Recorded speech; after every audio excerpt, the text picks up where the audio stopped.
Hi,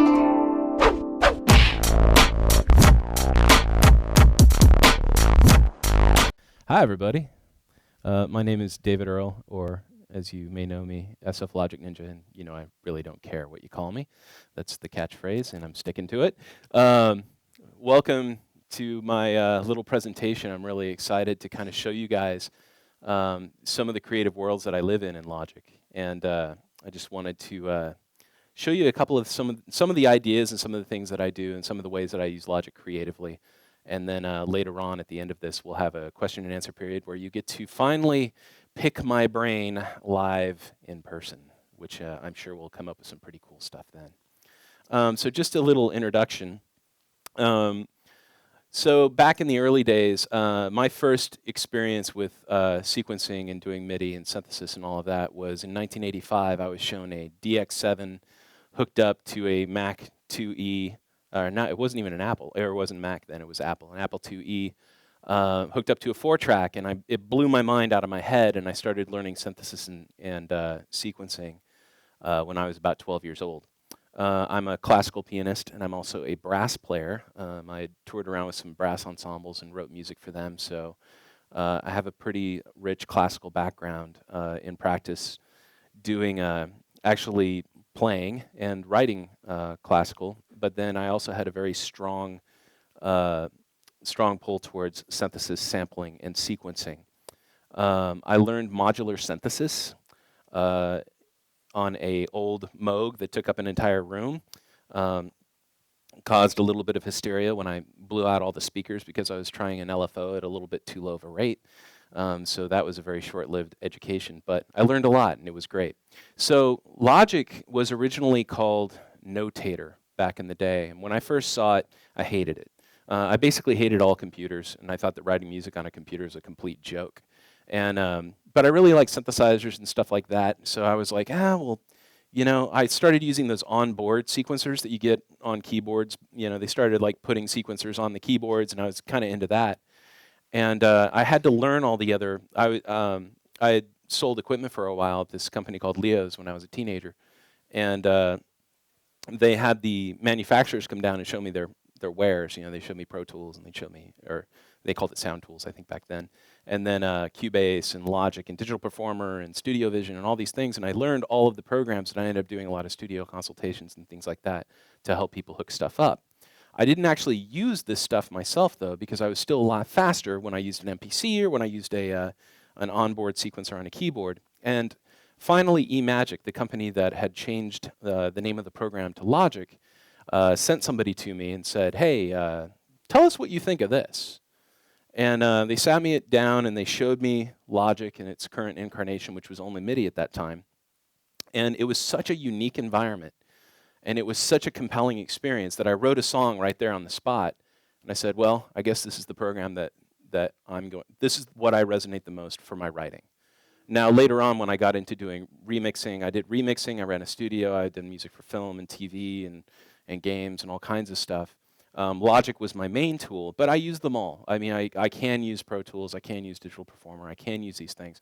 But Logic is the tool that fits me best.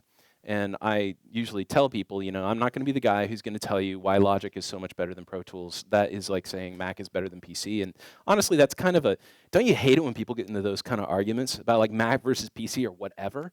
You're like, listen, here's 2 sticks, go take a recorder and bang them together and make some music and do something that we care about.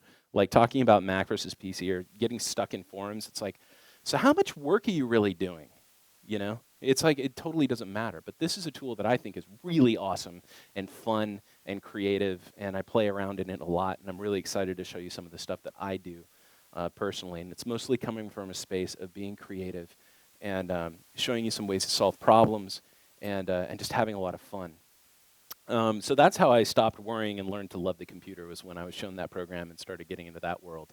Now, after Logic 8 came out, the funny thing was I didn't have to go through the whole thing of telling people like, yeah, okay, so it's kind of a pain to set up Logic to use for production because you have to go in there's this environment window, and the minute you say environment window, people's eyes go, and they're like, because you open up Pro Tools and you just go, right? But in Logic, everybody was like, oh, you have to do all this complex setup, and there's all, and I went to Apple to be trained. I'm a certified instructor here at Pyramind, and I've been working with Pyramind for about 10 years developing curriculum. And when I went to Apple, they had a couple engineers in the class with me, and they looked at it, and they went, we're going to change everything. And I went, I was freaking out because I thought they were going to start stripping away what I thought made the program really compelling. Somebody earlier asked about Max MSP and Live. That's such a compelling way to process MIDI on its way into Live, where Logic, that's all built into the environment window. So I was afraid that they were going to strip all that out. But instead what they did was something even better. They made all of this stuff for writing, when you're going to actually just write music. They made all of that accessible right in the front window, in the arrange window. And then all of the power and all the stuff that's under the hood was still there. Hi. So I was really excited about Logic 8. So what I wanted to try and cover today, and we'll see just how much I can get through, was talking about remixing in kind of a unique way. A lot of people, when they think about remixing, they think about dance remixes. They think about doing, taking an old recording and then turning it into a dance track. I did something a little bit. I'm doing some things that are a little bit different. I'm working right now with this fellow Frank Garvey over here, who's sitting in the audience. He and I have been collaborating together on some stuff that I think is kind of interesting, and or very interesting. And I want to show you guys kind of my process behind doing that. I want to briefly touch on scoring a picture and important things to do to get things together in Logic if you're going to start doing any music to picture. Then we're going to talk about using Logic and some of the other Logic tools that are included in Studio live. How do you get these things on a stage, and what do you do? I've had some experience using both Logic and Mainstage live now, and I've got a whole new thing that I'm starting to do in Mainstage that I'm really excited about. If anybody saw my last couple of videos, there's sort of a little hint towards where I want to go with that. So that's kind of my agenda for the day. So let's talk about remixing a sea shanty. So this song, I received this song from Frank, and basically the way that it was recorded was kind of like a tape machine. It's sort of like he just wanted to be creative by just turning the mics on, hitting record, and going. Very much like we used to do recordings back in the day, where you actually just had people who performed really well, and you just captured a performance, and you didn't worry about click tracks, you didn't worry about your session setup, you didn't worry about all this other production stuff. You didn't hold people fast and firm to the tech. The tech was merely there to capture a performance. And I thought that was really compelling when I saw it, and I heard some stuff in the track that I really wanted to work with and sort of reimagine and work with. So I went into it and I tried to see, there are a lot of tools that make audio very flexible in Logic, and I wanted to see just how far I could push it. So in the project folder, I'm going to show you the stages that I went through to try and get this thing into its current state. It's still a work in progress, so there's my disclaimer for the day. But I was pretty excited with the result. And then we'll be talking about, kind of all of the other stuff that I added to it, the new things that I added to it. So now we'll get into, So when I originally got the track, it looked something like this. Beautiful.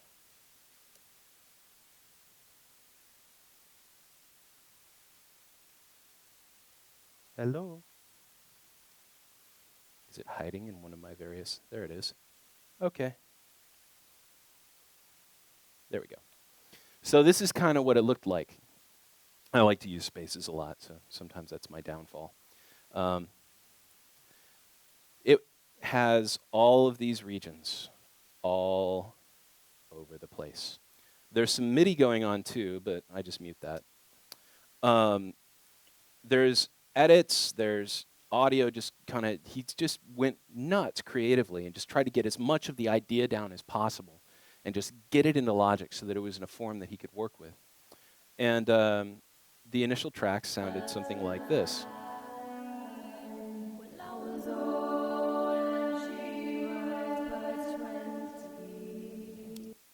And then we have, you know, in the middle, there's some guitar and stuff.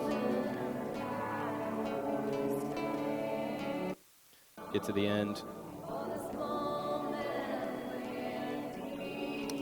So there's a lot of creativity going on. There's a lot of paint splattered on the canvas, right? And as I was listening to it, I went through some of the vocals, and I'm like, if I solo this, and I want to listen to just this bit in here.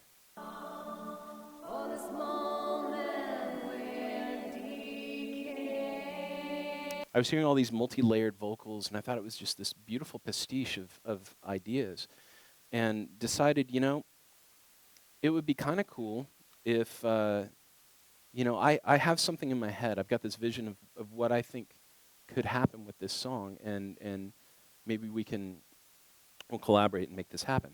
So the first thing to do is, obviously, this is not going to any kind of click whatsoever. It's just wild. It's randomly thrown in, and not randomly, but it's performed in such a way that, that it's very rubato. There's not much going in the way of click. So what I wanted to do first was beat map it. So I went into the vocal and a couple other tracks and essentially created a tempo track that would match what was going on in the music. So to do that, I clicked on a region, and if you click multiple regions, you can see how the different transients come in for different parts. So whatever region you happen to have selected is the region that you can use to create your beat map. Okay?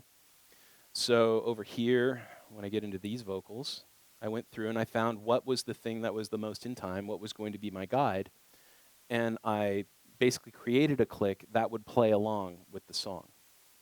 So this was the first stage. And if you were to look in my folder, you'll see that I have different version numbers of this song, and version 1 is called Beat Map. Now, I would like to stress it's very good to use good file management, good versions, and make sure that at each version you say something meaningful about what you did in that version. Otherwise, it's just a version. So the first version is called Beat Map. And I went through and I beat mapped this whole thing together. Now, if I play it at any one place,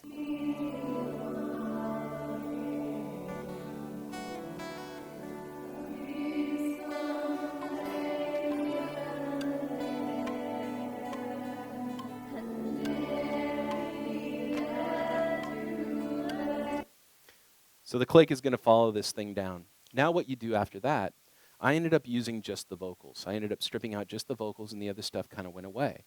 When you put the vocals into flex time, okay, so I'm going to hit Command F, and that opens up flex time. Essentially what's going to happen is it'll analyze all of these different pieces of audio, and it's going to add metadata to them so that they're flexible. Now this audio will be set to the grid, not our grid set to the audio.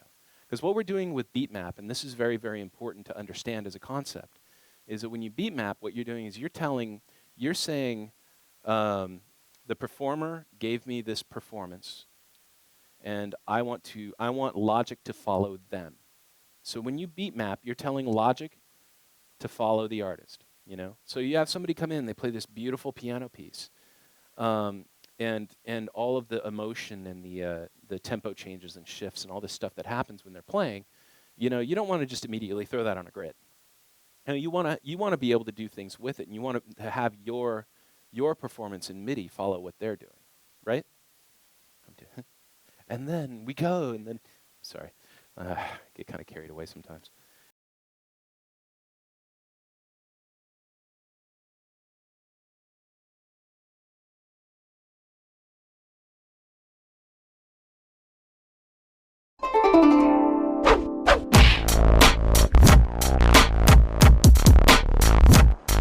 So one quick way that you can get all of your tracks flexed at once is to hold Shift and then go here and tell it to analyze.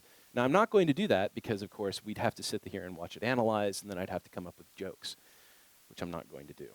So I'm just going to close this, and kind of like a cooking show, I'm going to go into our Horn of Plenty version 2, which is called Edits. No, we don't have a bass. I'm so sorry. So in this one, the next stage of the game, after I got, okay, I still have my tempo map going on here, is I started editing the performance a bit, still within the same beat map structure, still within the same tempo map that I had before. I started lining up the syllables and flexing some of the things so that together they played. Even if it's on this crazy, wacky grid, at least they're all playing together. And as you see, there are individual vocal lines where I'm taking individual syllables. Let's see, can I do this? Yeah, I can. And I'm going like syllable by syllable, even to the point where like there's plosives and like S's and things. And I'm taking all those and I'm lining them up to try and get them to play together. And you'll note that there are two different modes to this flex marker. If I go up here, it turns to this one point with audio on either side. And if I come down here, there's actually 3 different markers. That's extremely important when you're doing flex time.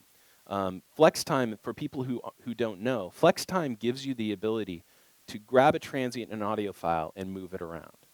It makes your audio extremely flexible and elastic. And you can create flex points just by clicking in an audio file. I can just click and it makes a point. And I can grab that point and I can move it around.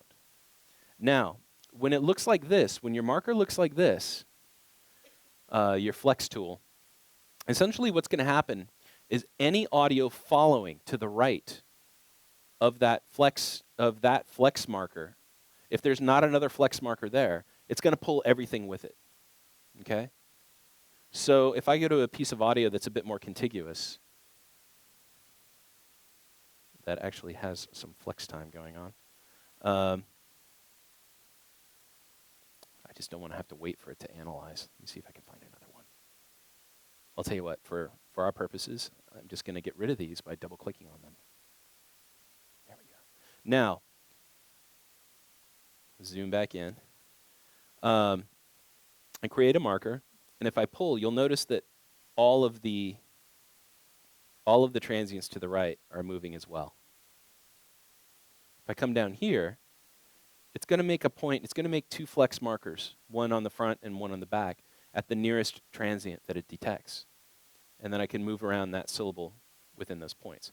That way, if you're in a long track and there's like one little thing that you want to move over, like one little guitar note or one little vocal or something, you'll want to be like this. You'll want to have it automatically make points on either side, so you're not taking the entire performance from that point out and dragging it over.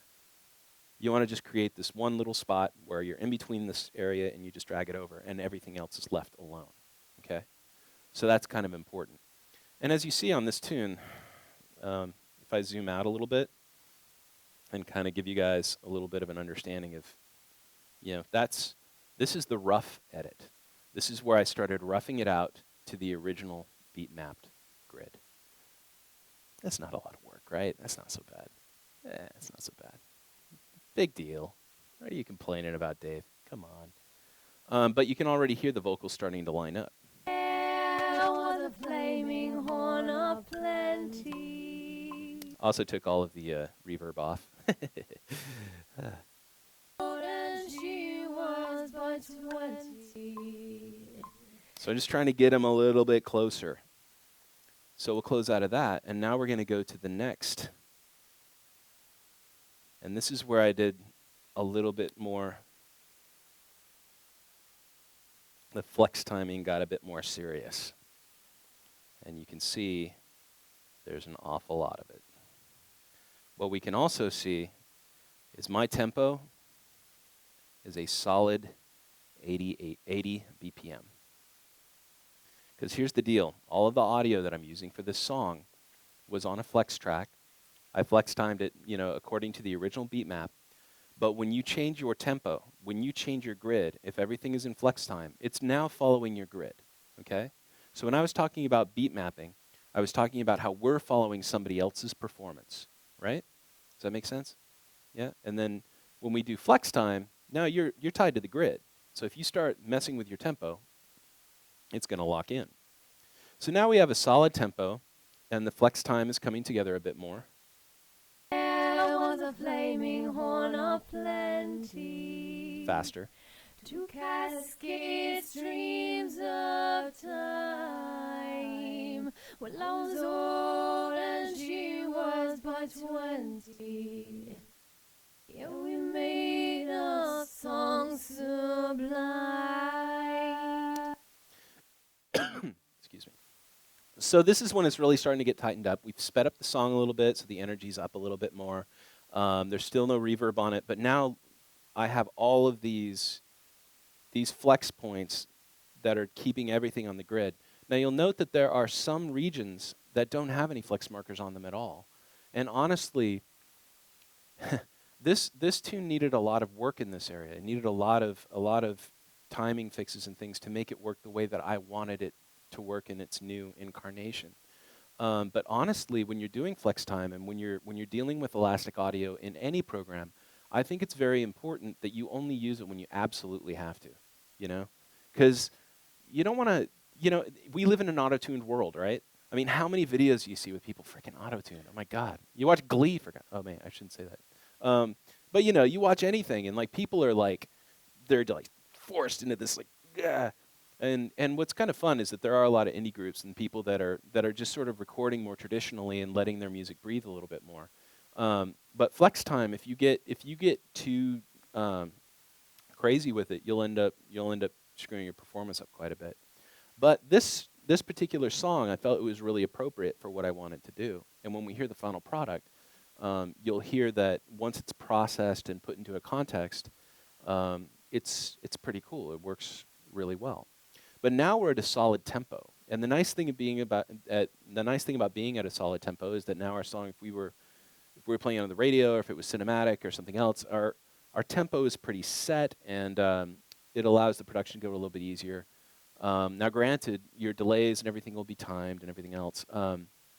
Like I said, if there were certain parts that were rubato that I really, really enjoyed, I would just leave them and I'd leave the tempo map following their performance exactly. This is the point where you start to make decisions about, okay, what am I tying to the grid, and what am I leaving to breathe, right? In this case, I don't let anything breathe because, I went nuts. So anyway, that's where this point of the game is as far as this reimagining of this piece. Was, as you see, I mean, there are hundreds of flex markers there, and it was basically one of those things where I, looked up from the computer, turned my head to the left, and saw the sun rising in my window, and sent off an email to Frank like, oh my God, what have I done? That kind of a thing. So it's definitely a time-consuming process, but this is one of those things when you're doing production, you have to tell yourself, okay, this is a pain, but it's going to pay off. It's going to pay off. Okay. But at this point, I was still like, what have I done? Okay. But it's closer. It's closer. It's definitely feeling better. The vocals are getting timed together quite a bit. They're kind of fitting together a little more. To sing the darkness there. They're like really starting to line up on the grid and sounding, it still sounds natural, but the performance is a lot more tied together on the grid. It's a little bit faster, which kind of keeps the energy up. So I was pretty happy at this point, luckily, because, when the sun's rising, you're doing the vampire dash. That can be kind of scary. David, was that all one vocalist? Who asked that? Oh, hey, what's up, man? Yeah, that was all one vocalist, I think, Frank, wasn't it? Lila Rose? Yeah, Lila Rose. All recorded in Logic. So now we have this thing called BIP. Got version 4 BIP. BIP, bounce in place. So what I did after I got everything flexed to a point that I liked, I bounced all of the audio in place. And what that means when you do a bounce in place is that it's going to write that audio to a new file, okay? All your flex markers go away, okay? All your flex markers disappear, and you end up with audio that is a linear PCM audio file that doesn't have all of that work that I did is still in that previous version. So I can go back to that version in Logic and check it out and make adjustments if I need to. But this is the new deal. This is everything as linear PCM audio files with no flex data in it whatsoever. Now, why did I do that? Well, flex time, there's a lot going on. There's a lot of CPU being used. There's a lot of RAM being used. Your computer's thinking really hard. And what I tend to, my personal philosophy is the less math that's going on, the better. You know, like if your computer's like really stressing out and like cranking away, um, I feel like something's going to go wrong. You know, maybe I'm just a little paranoid. Actually, I know I'm a little paranoid. But um, you might end up exporting all these tracks as stems, and you send them off to your friend who's got Pro Tools, and he pops them in, and it's like, hey, in the middle of this audio file, there's this, what happened there? And that still happens sometimes in these programs where you're doing, if you're really pushing the program hard, it's generally a good idea to relieve the processor a little bit. Now in Logic, there's a couple different ways to do that. I used bounce in place. There's also another thing that you can do called freezing a track. Freezing a track basically puts all of the plugins on a track. It burns them into a file that plays in the background. You can't even see it in Logic when Logic comes up default like this. You actually have to tell Logic, hey, I'd like to have that option available, please. So if I go to View and I go to, let's see, where are we? Track header. So it says Configure Track Header. See, I don't have those cool callouts that I normally do in my videos, so I kind of have to, you have to put up with me.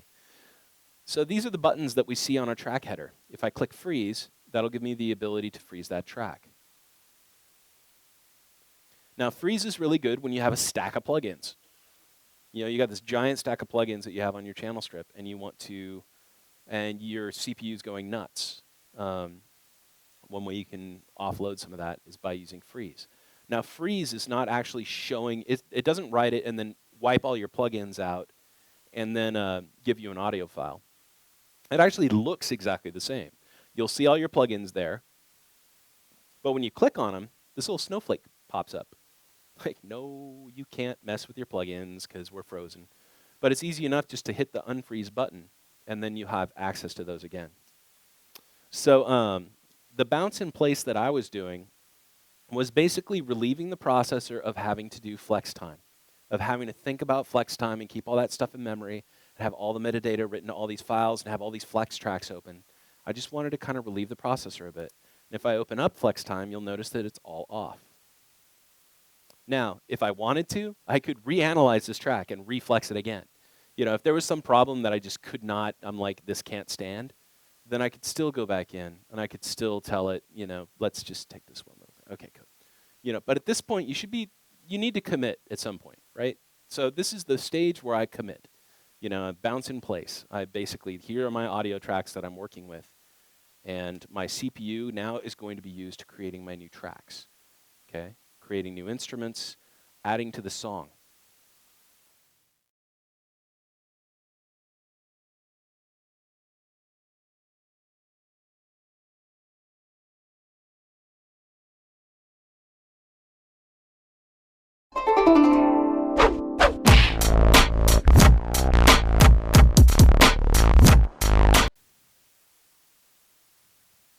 So this is where we get to add parts.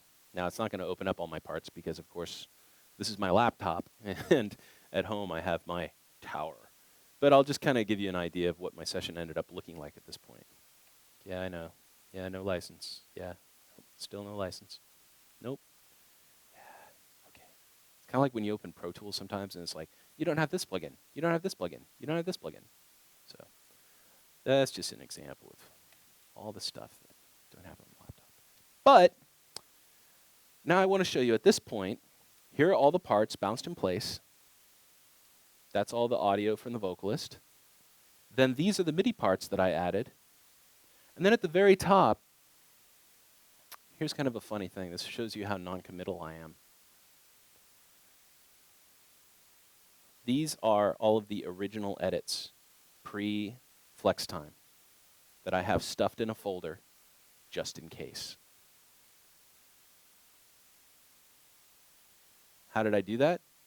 Well, you just select all the parts. and you go to region, folder, and you pack a folder. All of those regions will end up in a folder. All of the tracks that are being used for those regions will go into that folder as well. And basically, I like to keep that when I'm doing remixing. I like to keep that at the top of the screen so that if I need to mine it for parts, I can just go right to it. Now, there's a funny thing in Logic 9 now. A funny thing. It's actually not that funny. It's just cool. Called the browser, where I can go into the browser now, and if I wanted to go mine the original session for parts, I can just go in and say, okay, let's go. There's my home folder, there's the desktop, there's the presentation, here's Horn of Plenty, there's Horn of Plenty beat map. If I go import, then on the right-hand side, it cannot open. I'm already open, apparently. Or no, it was a permission issue. Sorry. Permission issues, I love them. So I go into this, and basically this shows me all of the tracks of the song are right here. So I get all of the tracks from that song are sitting over there, and they're like, what do you want? Do you want just the content? That would be the audio regions and the audio files. I could pull those in if I want, and it would create new tracks that would have all of the original content, all of the original regions from that original session. And then I've got the plugins. These are the plugins. Boy, you really like Averb, don't you? Frank is right here, so it's kind of cool. I can give him crap, and it's like right in the audience. So there's the plugins on the track. Now, if there were other plugins, what's cool is it has a comma, and then it shows you the list of the chain of plugins that are being used on that. And so if I wanted to bring it back in to get the original sound of the original piece, I would just select those plugins, and they would pop right in on those tracks that have the content as well. Then you have I/O, automation, and sends. If you're using a reverb that was on a bus or an auxiliary, those would come in as well. So basically, are you guys following? You're following me so far, right? This stuff is all, like, we're okay? Cool? You have any questions at this point or something that may be confusing? Yes? Sure. One sort of a step back. Someone was wondering, once a track has been beat mapped, can you still change the time signature of the global time meter if the track you're working on, if you're working with, had several time changes? Signature is different. Signature is separate from tempo. So your signature can change all at once, but your tempo will remain the same. The signature is going to denote the subdivision that's happening within the bars, but it's not going to affect the tempo at all. You see how I go just slightly weird when I talk about these things? It's like, because trying to put that together in my head. So yeah, I mean, in this case, if I went to, well, I don't want to go back too far, but your signature is there's when I worked in advertising, because I did that for a while. Boy, that was it's kind of like learn, you know. I worked on a lot of national ads that were really super high pressure, and the thing about an ad is that you have 30 seconds, right? You have 30 seconds to say, you know, depending on what you're working on. There was this one I was working on for this theme park, and like, you have this little ladybug, and like jumps off a pedal, and it goes by a train, and it flies around, and it goes through a statue, and it does all these things, and it's like 30 seconds, and basically it's like, you know, excitement, action, tragedy, sadness, great, you know, bring your kids, and you've got 30 seconds to do this. So there's two different philosophies, or the two main philosophies when you're working in that kind of a world is to either keep a set tempo. Okay, so your tempo, you watch the piece and you go, okay, if I'm like snapping, I'm like, yeah, okay. You get a basic idea of tempo. And then you'll change your signatures to match the action. So you'll be like, 1, 2, 3, 4, 1, 2, 3, 1, 1, 2, 1, 2, 3, 4, 5, 1, 1, 2, 1, 2, you know, which is hell on wheels if you're conducting an orchestra. But you know, that was my personal philosophy. Was I thought that an ad sounded more contiguous and was more and felt more like a piece when I kept the tempo the same but changed the signature up. Whereas if you had a tempo change, you know, it'd be like 1, 2, 3, 4, 1, 2, 3, 4, 1, 2, 3, 4, 1, 2, 3, 4. And there are ways in Logic, if you go to the tempo operations, there are actually ways that you can create ramps up and ramps down to make certain things happen at certain times. But that's not what I'm talking about today. See, however, it does talk about, that relates to tempo and beat mapping and stuff. So thank you for the question from Ustream, by the way. That is just the coolest thing ever. They're like people watching me online. That is like awesome. Yeah, where was I? Oh yeah, back to this. So this is where I'm adding parts. Now, I do have the browser and I do have the ability to pick and choose. But the thing about using the browser when we're at this point is that the browser doesn't show me what's happening at specific points in time. That's why I still like to have a folder at the top that has all of the original regions and the original content that I can draw from. And it also kind of keeps you from getting lost. Okay, you've worked on something for a while, you're feeling pretty good about it, and then you go back to the original and you're like, oh my gosh, I just completely, like, this piece doesn't even really exist anymore. I just wrote a track and just happened to have a couple snippets of the vocal. And that really wasn't my intention with this. I really wanted to try and reimagine it and get something new, but keep the original intention behind it. So these are all the parts. Now once that's done, I have this thing called keep beginning. So that was probably a fairly minor revision, you know. So I just put, because, you know, maybe Frank said, like, I really love the beginning and how it goes, and can we just keep that? And I'm like, yeah, totally, man. So that's probably what we did. And then I have something called stems.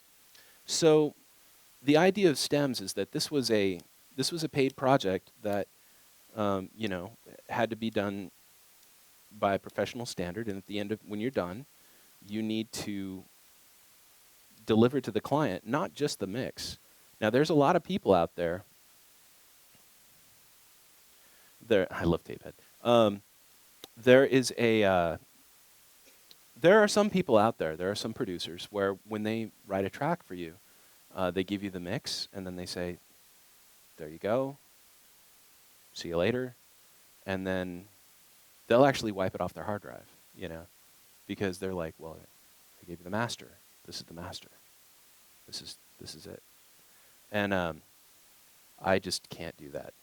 It's just not in my nature. So what I try to do, programs change, technology changes. You know, Logic 9 is not Logic 4, right? It's a totally different kind of program. Everything is totally different. So what I do at this point is I deliver what are called stems. Now stems are basically submixes of the song in audio, so that Frank could take these parts that we did, and 5 years from now, let's say Pro Tools and Logic don't even exist. Well, we're probably still going to be able to use WAV files. So he can take these WAV files and throw them into any program, whatever the program du jour of the day. Or let's say that Frank wanted to do a remix contest and said, okay, well, you know, I want to give this track out for people to re-envision. Now that happens all the time, right? So it really behooves you to keep this stuff archived in this fashion. Keep your stuff set up so that you've got your sessions are well organized, your audio files, all the audio files are consolidated. So, you know, you can go up here to File, and then you've got Project, and you can consolidate all your data. And then at the end of the day, Horn of Plenty stems, this is what he ends up getting. So basically, they're all labeled. You know, we have cymbalom, harp and guitar, low pads, SRAJ, all of this stuff. He can throw that into any program.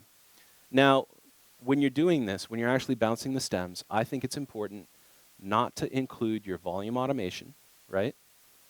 And don't, like, some plugins are okay. Like, I'm not against putting plugins on these stems.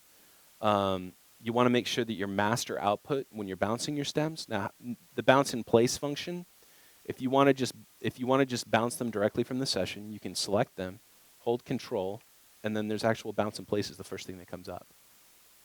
Or you just hit Control B if you're into key commands, which I love key commands. And anybody who's using Logic should really get into key commands. Okay. So you can bounce them in place like this. There's also another function that they just implemented that I don't trust yet. I hate to say that, but it's new. For me, the way that they're doing it now, under export, all tracks as audio files, whew, that sounds awesome. You just click it and boom, there you go, all of your stems. There's your entire track. There they all are. But when you do that, it does give you some options. It says, okay, here's your format, here's your bit depth. You want to bypass the plugins, here's volume automation. So it all looks pretty good. But the thing about the way that I work is I use a lot of routing. I'll have some stuff going to buses. In this particular one, you can see that some of the vocals are going to bus 8, and they're being submixed down over here. There's a Vox submix happening at this point. This actually isn't as bad as some of the sessions that I work on that are really crazy. But what I usually like to do when I'm bouncing stems is I'll actually mute all of my auxiliaries. And then I'll go in here and I'll start deciding what instruments are going to be on what stem. Okay, what instruments are going to be submixed together. In this particular track, I used everything. But if you're working in something like television, let's say that you're working on a TV show. TV show, the mixer is generally going to want 8 tracks. You might get away with 8 stereo tracks. That would be awesome. So what you want to do is you want to kind of come up with a strategy where you're going to be able to create these stems and have them give them enough flexibility in what they're doing so that they have power over the mix when they're working on the show. And the way that there are different philosophies. Some of them would be low frequency, like you have your low frequency stem. You'd have your like low mid stem. Okay, this is frequency based. Like mids, like high mids, melody, and then percussion. And then you get 2 other that maybe you have a solo vocalist, or you have 2 that are open and ready to go for whatever.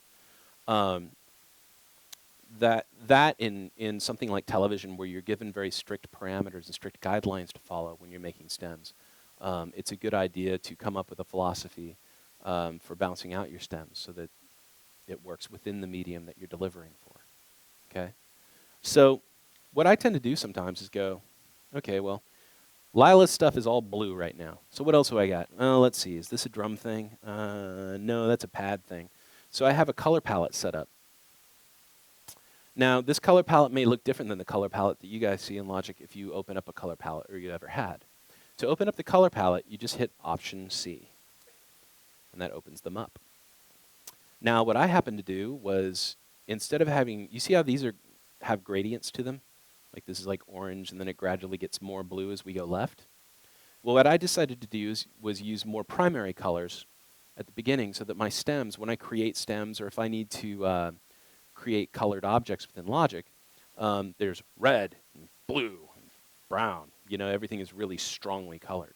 So usually I would do something like, if I started a project with somebody, I would go, okay, red is going to be drums, blue is going to be low bass, brown is going to be guitars, light blue is going to be melody, green is going to be keyboards, and I would assign these colors a sort of meaning. So that at the end of the project, when I finish and I'm bouncing out stems, I could go, let's just say that, okay, this stuff is all percussion, so I label it red just by clicking on red. There's a frame drum, I'm going to consider that percussion, so I'm going to say yellow. This is an analog kick drum. A kick drum I'm probably going to have on its own stem, so I'll make that maroon. This is like an orchestral sample, so I'll make that light blue. And then I've got the dark land and all this stuff. These are probably pads. So, I'll make that, I'll say light green or something like that. So what's cool about this is that you know that there are different ways that you can solo things in Logic. If I click on a red region and I hit Shift-C, that selects all of the red regions in my project. Okay? If I select a green one and I hit Shift-C, it selects all the green ones. If I hit S, that turns on the solo mode. The solo mode, when you hit S, will automatically solo any regions that are selected. Okay? So if I know that the light green is keyboards, I hit Shift-C, And then I go to bounce, and when I bounce, I would name my stem HOP for horn of plenty, and then say K for keys, and then whatever other descriptor I would want. Then once I have those all bounced out, so they're all colored. So the coloring system is the way that at the end of the day, when I'm done with the whole thing and I'm bouncing out submixes of things, like it's not just the kick drum and just the snare, but like maybe I'm bouncing out the drum kit. So the drum kit is red. And if I bounce that out, it ends up a submix. Like, and I don't have to really think about it. I just go to the thing, I hit Shift C, and then I go, right? And I bounce out that stem, and everything's cool. Excuse me. So that's basically how those stems get created for the content that's within the session. Now, remember, we still have those auxiliaries, right? We still have some auxiliaries that we have to deal with. So I go back into the mixer, I turn my solo mode off, and then I come down here and I say, okay, well, I'm going to hit solo here. Now, what's the difference between me soloing a channel strip and using the solo mode? Okay? Because the solo mode, you guys remember what the solo mode does? Like what was the definition of solo mode?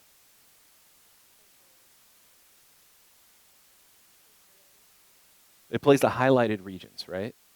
So if I'm in solo mode, any region that I have selected will solo. When I solo a channel strip, what that means is that all the stuff is playing, but only that channel strip is going to be audible. Okay? That's what soloing a channel strip does.